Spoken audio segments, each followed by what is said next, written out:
ಇನ್ನು ಪಂಚಮಸಾಲಿ ಗುರುಪೀಠದ ವಿರುದ್ಧ ಲೆಕ್ಕ ಕೊಡಿ ಅಭಿಯಾನ ನಡೀತಾ ಇದೆ. ಇದರ ಪರಿಣಾಮವಾಗಿ ಪಂಚಮಸಾಲಿ ಪೀಠದಿಂದ ವಚನಾನಂದ ಶ್ರೀಗಳನ್ನ ಉಚ್ಚಾಟನೆ ಮಾಡಲಾಗಿದೆ. ಧರ್ಮದರ್ಶಿ ಸಭೆಯಲ್ಲಿ ಉಚ್ಚಾಟನೆಯ ಕುರಿತು ನಿರ್ಧಾರವನ್ನ ತೆಗೆದುಕೊಳ್ಳಲಾಗಿದೆ. ಬಸವರಾಜ ದಿಂಡೂರ್ ಅವರು ಮಾಹಿತಿಯನ್ನ ನೀಡಿದ್ದಾರೆ. ಪಂಚಮಸಾಲಿ ಪೀಠದಿಂದ ವಚನಾನಂದ ಶ್ರೀಗಳನ್ನ ಉಚ್ಚಾಟನೆ ಮಾಡಿರುವ ಬಗ್ಗೆ ಒಟ್ಟು 15 ಜನ ಧರ್ಮದರ್ಶಿ ಸಮಿತಿ ಸಭೆಯಲ್ಲಿ 12 ಜನ ಧರ್ಮದರ್ಶಿಗಳಿಂದ ಅಂತಿಮ ನಿರ್ಧಾರವನ್ನ ತೆಗೆದುಕೊಳ್ಳಲಾಗಿದೆ.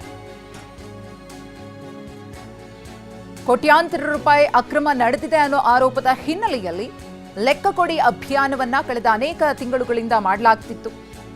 ಇವತ್ತು ತೀವ್ರ ಸ್ವರೂಪವನ್ನ ಪಡೆದುಕೊಂಡಿತ್ತು. ಮಠದ ಆಡಳಿತ ಮಂಡಳಿ ಹಾಗೆಯೇ ಭಕ್ತಾದಿಗಳು ಕೂಡ ಯಾವ ರೀತಿಯಾಗಿ ವಾಗ್ವಾದಕ್ಕಿಳಿದಿದ್ರು ಅನ್ನೋದನ್ನ ಗಮನಿಸಿದ್ವಿ. ಇದೀಗ ಪಂಚಮಸಾಲಿ ಪೀಠದಿಂದ ವಚನಾನಂದ ಶ್ರೀಗಳನ್ನ ಉಚ್ಚಾಟನೆ ಮಾಡಲಾಗಿದೆ ಅನ್ನೋದು ಗೊತ್ತಾಗ್ತಾ ಇದೆ. ಒಮ್ಮತದ ನಿರ್ಧಾರವನ್ನ ತೆಗೆದುಕೊಂಡು ವಚನಾನಂದ ಶ್ರೀಗಳನ್ನ ಉಚ್ಚಾಟನೆ ಮಾಡಲಾಗಿದೆ ಅಂತ ಹೇಳಿ ಮಾಹಿತಿಯನ್ನ ನೀಡಿದ್ದಾರೆ ಬಸವರಾಜ ದಿಂಡೂರು, ಧರ್ಮದರ್ಶಿ ಸಮಿತಿಯ ಸದಸ್ಯರು. ಇವತ್ತು ದೊಡ್ಡ ಹೈಡ್ರಾಮವೇ ನಡೆದಿತ್ತು. ಮಠದ ಗೇಟ್ನ ಮುಂಭಾಗ ನಿಷೇಧಾಜ್ಞೆಯನ್ನ ಕೂಡ ಜಾರಿ ಮಾಡಲಾಗಿತ್ತು. ನೂರಾರು ಜನರನ್ನ ಪೊಲೀಸರು ಈ ಸಂದರ್ಭದಲ್ಲಿ ವಶಕ್ಕೂ ಕೂಡ ಪಡೆದಿದ್ರು. ದೇಣಿಗೆ ರೂಪದಲ್ಲಿ ಬಂದಂತಹ ದುಡ್ಡಿದೆಯಲ್ಲ, ಇದು ಅವ್ಯವಹಾರಕ್ಕೆ ಒಳಗಾಗಿದೆ. ಕೋಟ್ಯಾಂತರ ರೂಪಾಯಿ ಅಕ್ರಮ ನಡೆದಿದೆ. ಅದರ ಬಗ್ಗೆ ಸರಿಯಾಗಿ ಲೆಕ್ಕ ಕೊಡ್ತಾ ಇಲ್ಲ. ನಮಗೆ ಲೆಕ್ಕ ಬೇಕು ಅಂತ ಹೇಳಿ ಹೋರಾಟವನ್ನ ನಿರಂತರವಾಗಿ ಮಾಡ್ಕೊಂಡು ಬರಲಾಗ್ತಾ ಇತ್ತು.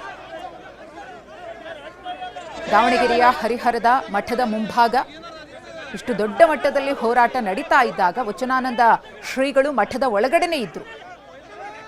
ಒಂದು ಕಡೆ ಪೊಲೀಸರು ಪರಿಸ್ಥಿತಿಯನ್ನ ತಿಳಿಗೊಳಿಸೋದಕ್ಕೆ ಹರಸಾಹಸವನ್ನ ಪಡ್ತಾ ಇದ್ರು. ಅಂತಿಮವಾಗಿ ಇದೀಗ ಒಂದು ದೊಡ್ಡ ನಿರ್ಧಾರವನ್ನೇ ತೆಗೆದುಕೊಳ್ಳಲಾಗಿದೆ. 12 ಜನ ಧರ್ಮದರ್ಶಿ ಸಮಿತಿ ಸಭೆಯಲ್ಲಿ ವಚನಾನಂದ ಶ್ರೀಗಳನ್ನ ಉಚ್ಚಾಟನೆಗೊಳಿಸುವುದರ ಕುರಿತು ಒಮ್ಮತದ ಅಭಿಪ್ರಾಯವನ್ನ ವ್ಯಕ್ತಪಡಿಸಿದ್ದಾರೆ. ನಮ್ಮ ಪ್ರತಿನಿಧಿ ಬಸವರಾಜ್ ಮತ್ತಷ್ಟು ಮಾಹಿತಿಯನ್ನ ಕೊಡ್ತಾರೆ. ನೇರ ಸಂಪರ್ಕದಲ್ಲಿ ಬಸವರಾಜ್, ಮಹತ್ವದ ನಿರ್ಧಾರವನ್ನ ಕೈಗೊಳ್ಳಲಾಗಿದೆ. ವಚನಾನಂದ ಶ್ರೀಗಳನ್ನ ಉಚ್ಚಾಟನೆ ಮಾಡಲಾಗಿದೆ.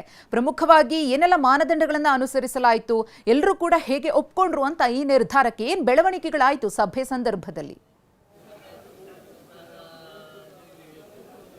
ಮಧುಶ್ರೀ, ನೀವು ಹೇಳಿದಂತೆ ರಾಜ್ಯದ ಪ್ರಮುಖ ಮಠಗಳಲ್ಲಿ ಒಂದಾದಂತಹ ಪಂಚಮಸಾಲಿ ಗುರುಪೀಠದಲ್ಲಿ ಒಂದು ರೀತಿಯಾದ ನಾಟಕೀಯ ಬೆಳವಣಿಗೆ ಇವತ್ತು ನಡೆದಂಗಾಯಿತು. ವಿಶೇಷವಾಗಿ ಏನು ಧರ್ಮದರ್ಶಿಗಳ ಸಭೆಯನ್ನು ಇವತ್ತು ಕರೆದಿದ್ರು, ಅದಕ್ಕೆ ಪೂರಕವಾಗಿ ಲೆಕ್ಕ ಕೊಡಿ ಅಭಿಯಾನದ ಒಂದು ಭಕ್ತರು ಕೂಡ ಏನು ಬಂದಿದ್ರು. ಆ ವೇಳೆಯಲ್ಲಿ ನಿರ್ಧಾರ ಆಗಿರ್ತಕ್ಕಂಥದ್ದು ಏನು ಭಕ್ತರನ್ನ ಬಂಧಿಸಲಾಯಿತು. ಅದಾದ ನಂತರ ಸಭೆ ನಡೆದ ಹಿನ್ನೆಲೆಯಲ್ಲಿ ಏನು 13 ಜನ ಧರ್ಮದರ್ಶಿಗಳೇನು 15 ಜನ ಸದಸ್ಯರಲ್ಲಿ ಸ್ವಾಮೀಜಿ ಸೇರಿ 15 ಜನ ಧರ್ಮದರ್ಶಿ ಸಮಿತಿ ಸದಸ್ಯರಿದ್ದರು. ಅದರಲ್ಲಿ 13 ಜನ ಹಾಜರಾಗಿದ್ದರು. ಈ 13 ಜನ ಹಾಜರಾದವರಲ್ಲಿ ಒಂದು ನಿರ್ಧಾರವನ್ನು ತೆಗೆದುಕೊಂಡು ಒಂದು 12 ಅಂಶಗಳನ್ನು ಏನು ಆ ಸ್ವಾಮೀಜಿಗಳಿಗೆ ನೀಡಿದ್ರು. ಅದರಲ್ಲಿ ಪ್ರಮುಖವಾಗಿ ಈ ಶ್ವಾಸ ಗುರುಪೀಠ ಇದೆ, ಅದನ್ನು ತ್ಯಜಿಸಬೇಕೆಂಬತಕ್ಕಂಥ ಒಂದು ಮುಖ್ಯವಾದ ಒಂದು ಇದನ್ನು ಏನು ಬೇಡಿಕೆಯನ್ನು ಇಟ್ಟಿದ್ರು. ಆದರೆ ಅದರ ಬಗ್ಗೆ ಸ್ವಾಮೀಜಿಗಳು ಯಾವುದೇ ನಿರ್ಧಾರವನ್ನು ತೆಗೆದುಕೊಂಡಿಲ್ಲ. ಹೀಗಾಗಿ ಇರತಕ್ಕಂಥ ಸಮಿತಿ ಏನಿದೆ, ಏನು ಧರ್ಮದರ್ಶಿ ಸಮಿತಿ ಇದೆ, ಆ ಸಮಿತಿ ಸ್ವಾಮೀಜಿಗಳನ್ನು ಮಠದಿಂದ ಉಚ್ಚಾಟನೆ ಮಾಡತಕ್ಕಂಥ ನಿರ್ಧಾರವನ್ನು ತೆಗೆದುಕೊಂಡಿರ್ತಕ್ಕಂಥದ್ದು.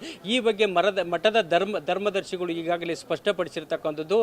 ನಾವು ಏನು 2018ರಲ್ಲಿ ನಿರಂತರವಾಗಿ ಏನು ಒಂದು ಸ್ವಾಮೀಜಿಗಳನ್ನ ನೇಮಕ ಮಾಡಿತ್ತು ಪಂಚಮಸಾಲಿ ಗುರುಪೀಠಕ್ಕೆ.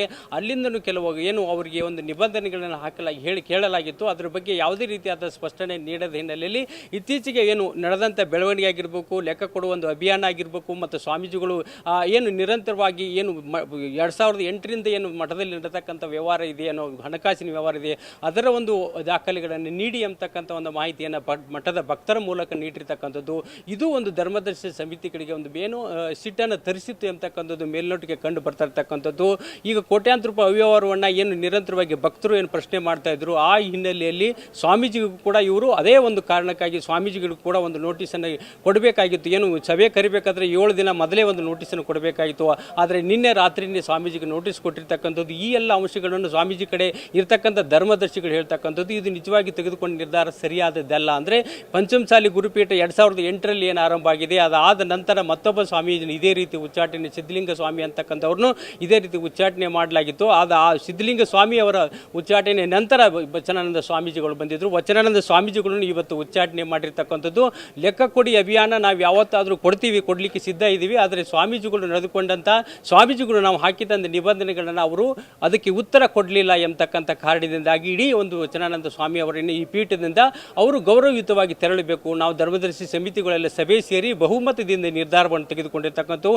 ಒಟ್ಟು 15 ಜನ ಧರ್ಮದರ್ಶಿ ಸಮಿತಿಗಳಲ್ಲಿ 13 ಜನ ಸಭೆಯಲ್ಲಿ ಹಾಜರಿದ್ದು ನಾವು ತೆಗೆದುಕೊಂಡ ನಿರ್ಧಾರಕ್ಕೆ ಎಲ್ಲರೂ ಒಪ್ಪಿಗೆ ಆಗಿರ್ತಕ್ಕಂಥದ್ದು. ಈ ರೀತಿ ಮಠವನ್ನು ಅವರು ಸ್ವಾಮೀಜಿಗಳು ತೊರಿಬೇಕು ಎಂಬತಕ್ಕಂಥ ಫಸ್ಟ್ ಸಂದೇಶವನ್ನು ಧರ್ಮದರ್ಶಿ ಸಮಿತಿ ನೀಡಿರ್ತಕ್ಕಂಥ ಇದೊಂದು ದೊಡ್ಡ ನಿರ್ಧಾರ ಅಂತ ಹೇಳಿದ್ರು. ಆದರೆ ಇದು ಇಷ್ಟಕ್ಕೆ ನಿಂತಿಲ್ಲ. ಅಂದರೆ 100 ಜನ ಈಗ ಹೇಳ್ತಾ ಇರ್ಬೋದು, ಮಾಜಿ ಶಾಸಕರಾದಂಥ ಎಚ್.ಎಸ್. ಶಿವಶಂಕರ್ ಆಗಿರ್ಬೋದು, ಮತ್ತು ಏನು ಹಾಲಪ್ಪ ಆಗಿರ್ಬೋದು, ಮತ್ತು ಅರುಣ್ ಕುಮಾರ್ ಆಗಿರ್ಬೋದು, ಮತ್ತು ಗಡಿ ಏನು ಅಭಿವೃದ್ಧಿ ಮಂಡಳಿ ಅಧ್ಯಕ್ಷರಾದಂಥ ಬೇವಿನ ಮರದ ಇರ್ಬೋದು, ಇವರೆಲ್ಲರೂ ಸೇರಿ ಲೆಕ್ಕ ಕೊಡಿ ಅಭಿಯಾನವನ್ನು ಶುರು ಮಾಡಿರ್ತಕ್ಕಂಥದ್ದು.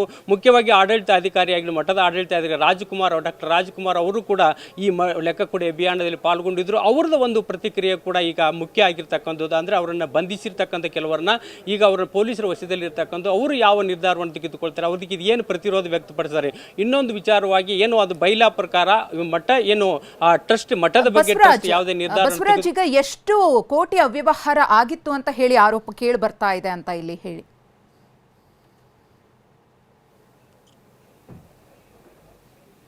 ನೋಡಿ, ಈ ಆರೋಪಗಳು ಈಗ ಸ್ವಾಮೀಜಿಗಳ ವಿರುದ್ಧ ಕೇಳಿಬರ್ತದೆ. ಮುಖ್ಯವಾಗಿ ಅವರು ಹೇಳಿರ್ತಕ್ಕಂಥದ್ದು ಏನು ಶ್ವಾಸ ಗುರುಪೀಠವನ್ನು ಬಿಡಬೇಕು, ಕೇವಲ ಪಂಚಮಸಾಲಿ ಗುರುಪೀಠವನ್ನು ಮಾತ್ರ ಅವರು ಪೀಠಾಧಿಪತಿಗಳಾಗಿರಬೇಕು. ಅದ್ರ ಜೊತೆಗೆ ಅವರು ಇನ್ನೂ 11 ಏನು ಅವರು ಸ್ವಾಮೀಜಿಗಳಿಗೆ ಆರೋಪವನ್ನು ಮಾಡಿದರು, ಅದಕ್ಕೆ ಉತ್ತರ ಕೊಡಬೇಕಂತ ಹೇಳಿದರು. ಅದು 11 ಇನ್ಯಾವುದು ತೊಂದರೆಗಳಿವೆ, ಇನ್ಯಾವ ರೀತಿಯಾದಂಥ ಏನು ಅವರು ಮಠದಲ್ಲಿ ಜಾಸ್ತಿ ಇರಲ್ಲ, ಬೇರೆ ಬೇರೆ ಕಡೆ ಹೋಗ್ತಾರೆ, ಮತ್ತು ಮಠದ ಪೂಜಾ ಪುರಸ್ಕಾರಗಳನ್ನು ಸರಿಯಾಗಿ ಮಾಡಲ್ಲ, ಮತ್ತು ಈ ರೀತಿಯಾದ ಸಣ್ಣ ಪುಟ್ಟ ಕಾರಣಗಳನ್ನು ಸೇರಿ ಒಟ್ಟು 12 ಆರೋಪಗಳನ್ನು ಮಾಡ್ತಾ ಇರ್ತಕ್ಕಂಥದ್ದು. ಈ 12 ಆರೋಪಗಳ ಹಿನ್ನೆಲೆಯಲ್ಲಿ ಅವರನ್ನು ಈ ಪೀಠದಿಂದ ಉಚ್ಚಾಟನೆ ಮಾಡಿರ್ತಕ್ಕಂಥದ್ದು. ಮಧುಶ್ರೀ, ಧನ್ಯವಾದ ಬಸವರಾಜ್ ತಮ್ಮೆಲ್ಲ ಮಾಹಿತಿಗಾಗಿ. ಸಾಕಷ್ಟು ಆರೋಪಗಳು ಕೇಳಿಬಂದಿತ್ತು, ಆ ಕಾರಣದಿಂದಾಗಿ ವಚನಾನಂದ ಶ್ರೀಗಳನ್ನ ಉಚ್ಚಾಟನೆ ಮಾಡಲಾಗಿದೆ ಅನ್ನೋ ಮಾಹಿತಿ ಲಭ್ಯವಾಗಿದೆ. ಒಂದು ಪ್ರಮುಖ ಬೆಳವಣಿಗೆ ಆಗಿದೆ ಇವತ್ತು. ಹಲವಾರು ಬಾರಿ ಅವರಿಗೆ ಆಯ್ಕೆಯನ್ನು ಮಾಡಿಕೊಳ್ಳಿಕ್ಕೆ ಹೇಳಿದ್ವಿ. ಏನು ಅಂತ ಹೇಳಿದ್ರೆ, ಪೀಠಕ್ಕೆ ಬರಬೇಕಾದ್ರೆ ಶ್ವಾಸ ಪೀಠ ಬೇಕೋ ಅಥವಾ ಪಂಚಮಸಾಲಿ ಪೀಠ ಬೇಕು ಅಂತ ಕೇಳಿದಾಗ ಪಂಚಮಸಾಲಿ ಪೀಠ ಆಯ್ಕೆ ಮಾಡಿಕೊಂಡು ಹಲವಾರು ಬಾರಿ ವಿನಂತಿ ಮಾಡಿಕೊಂಡ್ವಿ, ಮತ್ತು ಮುಂದೆ ಹಾಕ್ಕೊತ ಬಂದ್ವಿ. ಆದ ಕಾರಣ ಸಮಾಜದ ಗೌರವ, ಘನತೆ, ಧಾರ್ಮಿಕ ಪರಂಪರೆ ಇವುಗಳೆಲ್ಲವನ್ನು ಅವರು ಪಾಲಿಸಿ ಇರೋದ್ರಿಂದ ಇವತ್ತಿನ ಸಭೆಯಲ್ಲಿ ಸರ್ವಾನುಮತದಿಂದಾಗಿ ಅವರನ್ನು ಪದಚ್ಯುತಗೊಳಿಸಲಾಗಿದೆ. ದುರದೃಷ್ಟಕರ ಸಂಗತಿ ಆದರೂ ಕೂಡ ಸಮಾಜದ ಹಿತದೃಷ್ಟಿಯಿಂದ ನಾವು ಈ ತೀರ್ಮಾನವನ್ನು ತೆಗೆದುಕೊಂಡಿದ್ದೇವೆ.